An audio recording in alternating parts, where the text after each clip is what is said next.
रजनीगंधा प्रेजेंट्स बिहार किसका, powered by नोवा शुद्ध देसी घी। यूं ही नहीं ताज ताज बन जाता है, शिल्पकारों का हुनर और चुनिंदा संगमरमर ताज को नायाब बनाते हैं। कुछ ऐसे ही चुनिंदा जगहों से बस खास ही चुनकर लाता हूँ। कतरे कतरे को मैं हीरे सा परखता हूँ। यूं ही नहीं मैं रजनीगंधा बन जाता हूँ।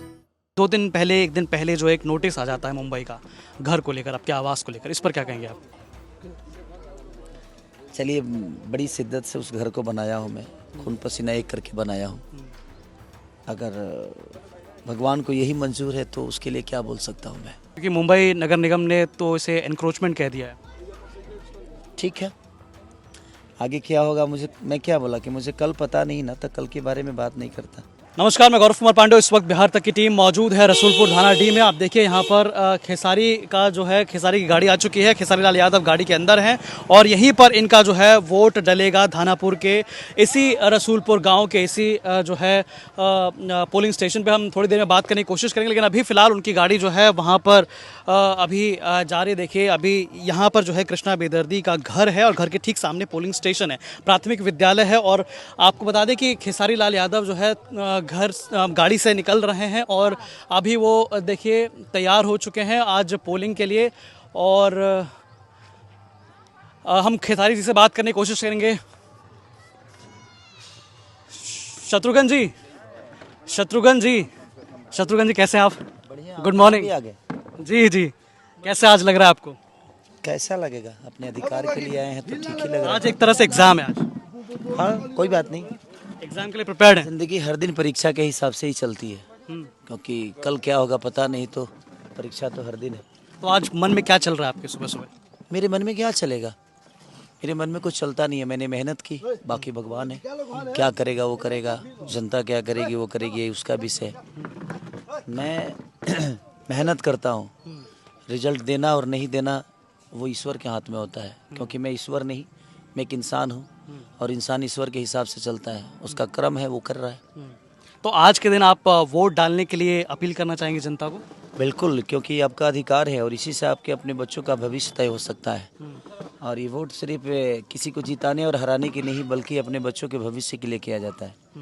क्योंकि आने वाला सरकार हमारे बच्चों के लिए क्या बेहतर कर सकता है या क्या सोच सकता है और उनके जीवन में और क्या क्या बेहतर हो सकती है, चाहे उपनयन की बात हो, शिक्षा की बात हो, या दवा की बात हो, अस्पताल की बात हो, या हमारी बेहतर सुविधा की बात हो, तो उसके लिए हर इंसान को वोट करना चाहिए। क्योंकि यही एक ऐसा चीज़ है कि इस पे आपका हक होता है। आप अपने मन से, अपने विचारधारा से आप एक बेहतर इंसान को और एक बेहतर राजनेता को या बेहतर व्यवस्था को चुन सकते हैं। भैया, जिस प्रकार से इस दौरान काफ़ी सारे बयान और भोजपुरी स्टार्स ने भी कई सारे बयान दिए, तमाम बयानबाजियों के अलावा जो है आपको क्या लगता है कि जनता के दिमाग में क्या कुछ होगा आज के दिन? देखिए, हमारे बयान से विकास का कोई लेना देना नहीं है।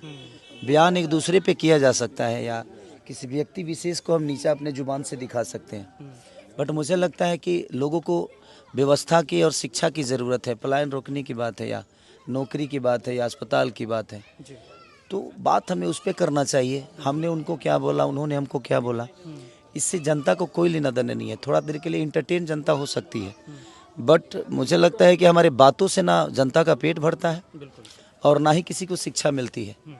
बट जिसके पास काम होता है ना, वो अपने काम की बात करता है। जिनके पास काम ही नहीं होता है ना, वो तो सिर्फ बात ही कर सकता है, बाकी क्या करेगा। सर, आज पोलिंग है, आज वोट डलने हैं, लेकिन ठीक एक दिन पहले जो एक नोटिस आ जाता है मुंबई का घर को लेकर, आपके आवास को लेकर, इस पर क्या कहेंगे आप? चलिए, बड़ी शिद्दत से उस घर को बनाया हूँ मैं, खून पसीना एक करके बनाया हूँ। अगर भगवान को यही मंजूर है तो उसके लिए क्या बोल सकता हूँ मैं। क्योंकि मुंबई नगर निगम ने तो इसे एनक्रोचमेंट कह दिया है। ठीक है, आगे क्या होगा मैं क्या बोला कि मुझे कल पता नहीं ना, तो कल के बारे में बात नहीं करता। मैं आज हूँ जहाँ हूँ, मैं लड़ने आया हूँ व्यवस्था के लिए, अपने बिहार की जनता के लिए, रोजी रोजगार के लिए, बेहतर शिक्षा के लिए। मैं चाहता हूँ कि एक बार मौका देना चाहिए तेजस्वी जी को, क्योंकि हमें लगता है कि जब आप सरकार बदलते हो तो परिवर्तन होता है और एक डर भी होता है विपक्षी पार्टियों में कि अगर हम बेहतर काम नहीं करेंगे तो यार हमें भी दुनिया बदल देगी। तो उसके हिसाब से बदलाव बहुत ज़रूरी है हर आदमी के अंदर। आप जब बदलते हैं तो ही आपका परिवर्तन दुनिया को समझ में आती है।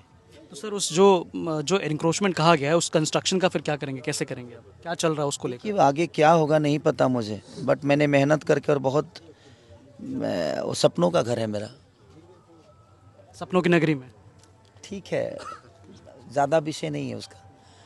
आगे क्या होगा नहीं पता, जी। और क्या सही है क्या गलत है भी पता नहीं, बट बहुत पैसे भी लगे हैं उसमें और दिनों रात मेहनत करके मैंने उस घर को बनाया है। ठीक है, चलिए best of luck. Thank you. तो हमारे साथ खेसारी लाल यादव, शत्रुघ्न यादव मौजूद थे। साफ तौर पर वो बता रहे थे कि किस प्रकार से उन्होंने जो है इस चुनाव के लिए मेहनत की है, बाकायदा मुद्दे कौन कौन से हैं और जो बयानबाजी लगातार जो चली है बीच में, उसको लेकर उसको अलग से उससे हटकर जो है लोगों के लिए जो लोगों का विषय है वो बहुत ज़रूरी है। इसके अलावा उन्होंने मुंबई में भी जिस प्रकार से एनक्रोचमेंट को लेकर जो है नगर निगम ने नोटिस दिया था उसको लेकर भी उन्होंने बातचीत बिहार तक पर एक्सक्लूसिव की है। तो बाकी तमाम जानकारियों के लिए आप देखते रहिए बिहार तक। धन्यवाद।